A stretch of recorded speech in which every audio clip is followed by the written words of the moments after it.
que moi déjà je suis arrivé un peu à la bourre et je savais pas si c'était des candidats ou des gens de la prod. Vraiment, je suis rentré dans la salle en mode hello.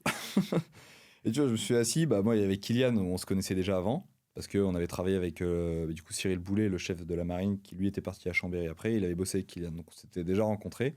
Donc bah, nous naturellement on est parti causer ensemble et c'est à ce moment-là que je me suis rendu compte qu'en fait c'était que des candidats.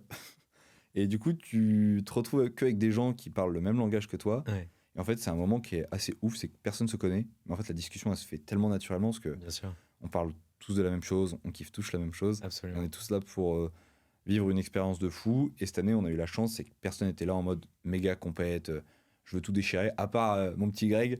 Vraiment, Greg, lui, il est venu, il avait la dalle. Ouais. Il nous a regardé, il fait ouais, moi je veux pas me faire de potes. Alors qu'au final, tu vois, c'est le seul. Derrière, il a dit putain, mais je suis trop heureux de vous avoir rencontré. Et tu vois, c'est un amour. Enfin, Greg, moi, c'est mon frérot. C'est celui avec qui je me suis le mieux entendu dans cette saison. Et en fait, il s'est retrouvé à se dire que c'était pas juste un concours culinaire, Ouais. c'est que tu fais des rencontres qui Une sont aventure incroyables. humaine, ouais, tu fais Et des. c'est vraiment l'aventure humaine, tu vois, qui ressort.